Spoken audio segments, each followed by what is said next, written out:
পৰিছে মুখ্যমন্ত্ৰী হিমন্ত বিশ্ব শৰ্মাই কৈছে যে মই মুখ্যমন্ত্ৰী যেতিয়ালৈ হৈ থাকো তেতিয়ালৈকে মই কঠোৰ হৈ থাকিম তাৰ বিকল্প নাই। তেওঁ আৰু এটা মন্তব্য কৰিছে যে কংগ্ৰেছে লোকসভা নিৰ্বাচনত অসমত ৩খন আসনত জয়ী হোৱাৰ পিছতে খিলঞ্জীয়াৰ ওপৰত চলিছে বিশেষ সম্প্ৰদায়ৰ আক্ৰমণ। কংগ্ৰেছ ৩খন আসনত জয়ী হোৱাৰ পিছতে এটা বিশেষ সম্প্ৰদায়ে সুযোগ লৈছে। ৩খন আসনত জয়ী হওঁতে এই অৱস্থা, তেন্তে কংগ্ৰেছ শাসনলৈ আহিলে আৰু কেনে ধৰণৰ পৰিস্থিতি হ'ব পাৰে? মুখ্যমন্ত্ৰী হিমন্ত বিশ্ব শৰ্মাই এই মন্তব্য প্ৰদান কৰিছে। এই সন্দৰ্ভত আমি লৈ আহিছো খবৰ। ৰাজ্যৰ মুখ্যমন্ত্ৰী হিমন্ত বিশ্ব শৰ্মাৰ তাৎপৰ্যপূৰ্ণ মন্তব্য। বিগত লোকসভা নিৰ্বাচনত কংগ্ৰেছে অসমত ৩খন আসন পোৱাৰ পাছতে খিলঞ্জীয়াৰ ওপৰত চলিছে বিশেষ সম্প্ৰদায়ৰ আক্ৰমণ।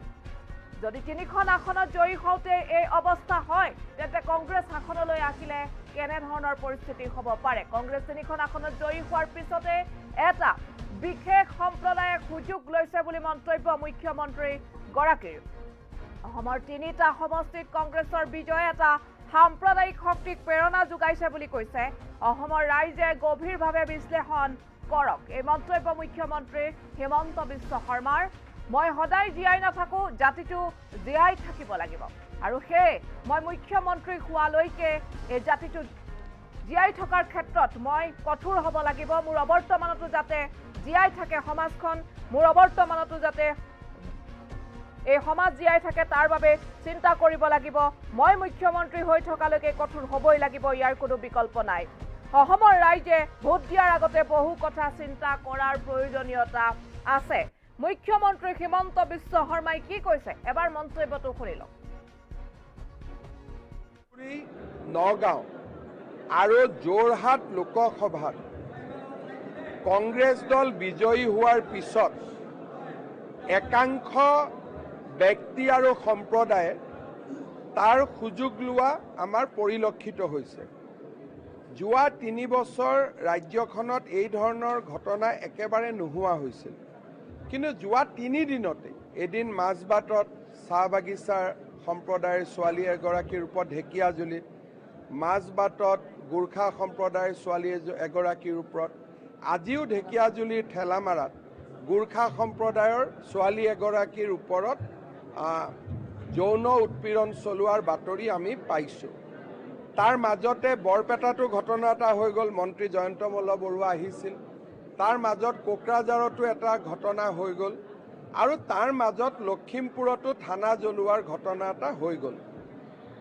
প্ৰথমটো অসমৰ ৰাইজে গভীৰভাৱে বিশ্লেষণ কৰিব লাগে যে 3টা সিটত জিকোতে এই অৱস্থা, আৰু ৰাজ্যখনত যদি কেতিয়াবা শাসনৰ পৰিৱৰ্তন হয়, আমাৰ ৰাজ্যৰ জনতাই কিমান ভয় আৰু সন্ত্ৰাসৰ মাজত থাকিব লাগিব। সি যি কি নহওক, এই ঘটনাবিলাকৰ বিৰুদ্ধে আমি সচেতন হৈ আছোঁ। আৰক্ষীক কঠোৰ ব্যৱস্থা ল'বলৈ নিৰ্দেশ দিয়া হৈছে, আৰু মই ভাবোঁ যে 2 দিনৰ ভিতৰতে আমি পৰিস্থিতি স্বাভাৱিক অৱস্থালৈ ঘূৰাই আনিব পাৰিম। চাওক, স্বাভাৱিকভাৱে নগাঁও এটা ডাঙৰ মাৰ্জিন, ধুবুৰীত এটা ডাঙৰ মাৰ্জিন, আৰু যোৰহাটত এটা অভাৱনীয় বিজয়। এই 3টাই স্বাভাৱিকভাৱে এটা সাম্প্ৰদায়িক শক্তিক প্ৰেৰণা যোগাইছে। ভোট দিয়া মানুহে হয়তো গমেও নাপায়, কিন্তু তেওঁলোকে প্ৰেৰণা পাইছে যে আমি লোকসভাত যেতিয়া 3টালৈকে যাব পাৰোঁ, বিধানসভাত নিশ্চয় আমি আৰু কৰিব পাৰিম। এটা তেওঁলোকে অলপ ভিটামিন পাইছে, আৰু সেই ভিটামিনটোৰ পৰিণামটো ক'ত দেখা গৈছে? সাধাৰণ মানুহৰ ওপৰত, বিশেষকৈ ছোৱালীসকলৰ ওপৰত। গতিকে এই বিষয়টো মই ভাবোঁ পুলিচে পুলিচৰ ব্যৱস্থা ল'ব, চৰকাৰে চৰকাৰৰ ব্যৱস্থাও ল'ব, কিন্তু অসমৰ ৰাইজে ভোট দিয়াৰ আগতে বহুত কথা চিন্তা কৰাৰ প্ৰয়োজনীয়তা আছে। সেই কথাটো মই নিশ্চয় দোহাৰিম।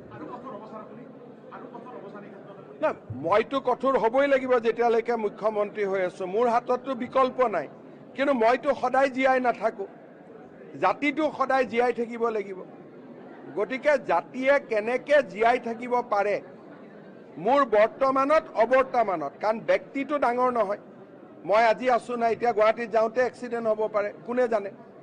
গতিকে মোৰ অৱৰ্তমানতো কোনো ব্যক্তিৰ অবৰ্তমানতো যাতে সমাজখন জীয়াই থাকিব পাৰে, ব্যক্তি ডাঙৰ কথা নহয়, সমাজখন জীয়াই থাকিব লাগিব। সেইকাৰণে সমাজে ভোট দিয়াৰ আগতে মোৰ 100 টকাকৈ দৰমহা চৰকাৰে বঢ়াই দিলে, কি নকৰিলে, কি কৰিলে, সৰু সৰু কথা যেনেকৈ আমি চিন্তা কৰিম, ডাঙৰ কথাবিলাকো আমি চিন্তা কৰিব লাগিব যে এই চৰকাৰখন যোৱাৰ পিছত বা এই চৰকাৰখন দুৰ্বল হ'লে আটাইতকৈ শেষ হাঁহিটো কোনে মাৰিব, এই কথা আমাৰ অৱচেতন মনত আমি চিন্তা কৰি ৰাখিব লাগে। আৰু মুখ্যমন্ত্ৰী হিমন্ত বিশ্ব শৰ্মাই এই মন্তব্য কৰিছে। কিছু সময়ৰ পূৰ্বে আমাৰ হাতলৈ আহি পৰিছে এই মন্তব্য, আৰু তেওঁ বিগত লোকসভা নিৰ্বাচনৰ ফলাফল সন্দৰ্ভতো তেওঁ এটা মন্তব্য কৰা পৰিলক্ষিত হৈছে। আৰু সেই লোকসভা নিৰ্বাচনৰ ফলাফলৰ পাছতেই বা ভোট গণনাৰ পাছতেই যিহেতুকে সকলোৱে গম পাইছে যে আমাৰ ৰাজ্যত 3খনকৈ আসন কংগ্ৰেছে লাভ কৰিছে।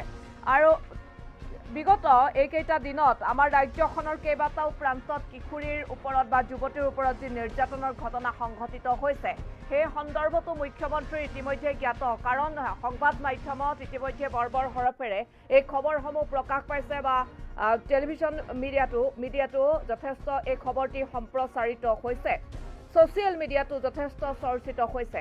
আৰু মুখ্যমন্ত্ৰীগৰাকীয়ে এতিয়া কৈছে যে মই জীয়াই থাকোঁ বা নাথাকোঁ, বা কিন্তু মই হয়তো সদায় জীয়াই নাথাকোঁ, জাতিটোতো জীয়াই থাকিব লাগিবই। গতিকে মই মুখ্যমন্ত্ৰী হৈ থকা সময়লৈকে মই কঠোৰ হ'বই লাগিব, যাতে মোৰ অৱৰ্তমানতো সমাজখন জীয়াই থাকে, তাৰ চিন্তা ময়ে কৰিব লাগিব। ইয়াৰ বিকল্প নাই বুলি কৈছে মুখ্যমন্ত্ৰীগৰাকীয়ে, যে মই মুখ্যমন্ত্ৰী হৈ থকালৈকে কঠোৰ হ'বই লাগিব, অন্যথা ইয়াৰ বিকল্প নাই। অসমৰ ৰাইজে যেতিয়া ভোট দিয়ে তাৰ পূৰ্বে বহু কথা চিন্তা কৰাৰ প্ৰয়োজনীয়তা আছে। লগতে তেওঁ কংগ্ৰেছক কটাক্ষ কৰি কৈছে যে কংগ্ৰেছে লোকসভা নিৰ্বাচনৰ ভোটত বা লোকসভা নিৰ্বাচনত তেওঁলোকে 3খন আসন পাইছে, 3টা সমষ্টি, যোৰহাট, নগাঁও আৰু ধুবুৰী। এই 3টা সমষ্টিত যি কংগ্ৰেছে তেওঁলোকে দখল কৰিছে, সেই দখলক কেন্দ্ৰ কৰি কৈছে সেই 3টা সমষ্টিত জিকোতেই এটা বিশেষ সম্প্ৰদায়ে আক্ৰমণ চলাইছে খিলঞ্জীয়াৰ ওপৰত। মাত্ৰ 3খন আসনত জয়ী হোৱাৰ পাছতে এটা বিশেষ সম্প্ৰদায়ে সুযোগ লৈছে। যদি 3খন আসনত জয়ী হওঁতে এই অৱস্থা হয়, তেন্তে কংগ্ৰেছ শাসনলৈ আহিলে আমাৰ অসমখনত আৰু কি হ'বলৈ বাকী থাকিব? এনেধৰণে তেওঁ মন্তব্য কৰিছে। এই তাৎপৰ্যপূৰ্ণ মন্তব্যক লৈ এতিয়া চৰ্চা অব্যাহত আছে। পুনৰবাৰ খবৰটিৰ অভিযোগ জনাম আৰু মুখ্যমন্ত্ৰীগৰাকীৰ সেই মন্তব্য আকৌ এবাৰ শুনাবলৈ চেষ্টা কৰিম। কংগ্ৰেছে 3খন আসনত জয়ী হোৱাৰ পিছতেই খিলঞ্জীয়াৰ ওপৰত বিশেষ সম্প্ৰদায়ৰ আক্ৰমণ চলিছে বুলি হিমন্ত বিশ্ব শৰ্মা মুখ্যমন্ত্ৰীগৰাকীয়ে এই তাৎপৰ্যপূৰ্ণ মন্তব্য কৰিছে আজিৰ দিনটোত। তেওঁ কৈছে কংগ্ৰেছে মাত্ৰ 3খন আসনত অসমত জয়ী হোৱাৰ পিছতেই ৰাজ্যত এটা বিশেষ সম্প্ৰদায়ে সুযোগ লৈছে। 3খন আসনত জয়ী হওঁতেই এই অৱস্থা হৈছে আমাৰ ৰাজ্যত। যদি কংগ্ৰেছ শাসনলৈ আহে তেন্তে ৰাজ্যত কি অৱস্থা হ'ব পাৰে? অসমৰ 3টা সমষ্টিত কংগ্ৰেছৰ বিজয়ে এটা সাম্প্ৰদায়িক শক্তিক প্ৰেৰণা যোগাইছে বুলি মন্তব্য কৰিছে। লগতে কৈছে অসমৰ ৰাইজে গভীৰভাৱে বিশ্লেষণ কৰক, ভোট দিয়াৰ পূৰ্বে বহু কথা ভাবি চাব লাগিব। তেওঁ কৈছে মই সদায় জীয়াই নাথাকোঁ, কিন্তু জাতিটো জীয়াই থাকিবই লাগিব, আৰু মোৰ অৱৰ্তমানতো যাতে সমাজখন জীয়াই থাকে তাৰ চিন্তা কৰিব লাগিব। সেয়ে মই মুখ্যমন্ত্ৰী হৈ থকালৈকে মই কঠোৰ হ'বই লাগিব, ইয়াৰ কোনো বিকল্প নাই। লগতে কৈছে অসমৰ ৰাইজে ভোট দিয়াৰ আগতে বহু কথা চিন্তা কৰাৰ প্ৰয়োজনীয়তা আছে। মুখ্যমন্ত্ৰী হিমন্ত বিশ্ব শৰ্মাৰ সেই মন্তব্যটো এবাৰ আকৌ শুনক। ধুবুৰী, নগাঁও আৰু যোৰহাট লোকসভাত কংগ্ৰেছ দল বিজয়ী হোৱাৰ পিছত একাংশ ব্যক্তি আৰু সম্প্ৰদায়ে তাৰ সুযোগ লোৱা আমাৰ পৰিলক্ষিত হৈছে। যোৱা 3 বছৰ ৰাজ্যখনত এই ধৰণৰ ঘটনা একেবাৰে নোহোৱা হৈছিল, কিন্তু যোৱা 3 দিনতে এদিন মাজবাটত চাহ বাগিচাৰ সম্প্ৰদায়ৰ ছোৱালী এগৰাকীৰ ওপৰত ঢেকীয়াজুলিত, মাজবাটত গোৰ্খা সম্প্ৰদায়ৰ ছোৱালী এগৰাকীৰ ওপৰত, আজিও ঢেকীয়াজুলিৰ ঠেলামাৰাত গোৰ্খা সম্প্ৰদায়ৰ ছোৱালী এগৰাকীৰ ওপৰত যৌন উৎপীড়ন চলোৱাৰ বাতৰি আমি পাইছোঁ। তাৰ মাজতে বৰপেটাতো ঘটনা এটা হৈ গ'ল, মন্ত্ৰী জয়ন্ত মল্লবৰুৱা আহিছিল। তাৰ মাজত কোকৰাঝাৰতো এটা ঘটনা হৈ গ'ল, আৰু তাৰ মাজত লখিমপুৰতো থানা জ্বলোৱাৰ ঘটনা এটা হৈ গ'ল।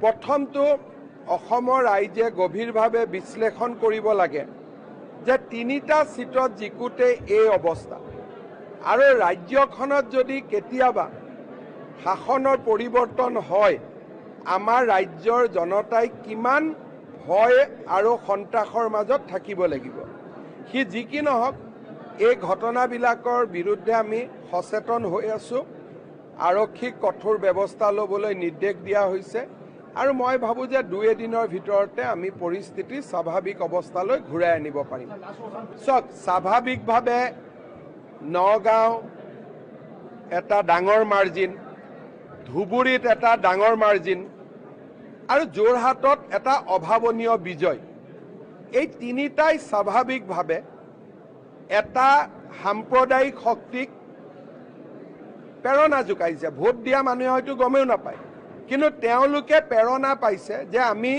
লোকসভাত যেতিয়া 3টালৈকে যাব পাৰোঁ বিধানসভাত নিশ্চয় আমি আৰু কৰিব পাৰিম এটা তেওঁলোকে অলপ ভিটামিন পাইছে আৰু সেই ভিটামিনটোৰ পৰিণামটো ক'ত দেখা গৈছে সাধাৰণ মানুহৰ ওপৰত বিশেষকৈ ছোৱালীসকলৰ ওপৰত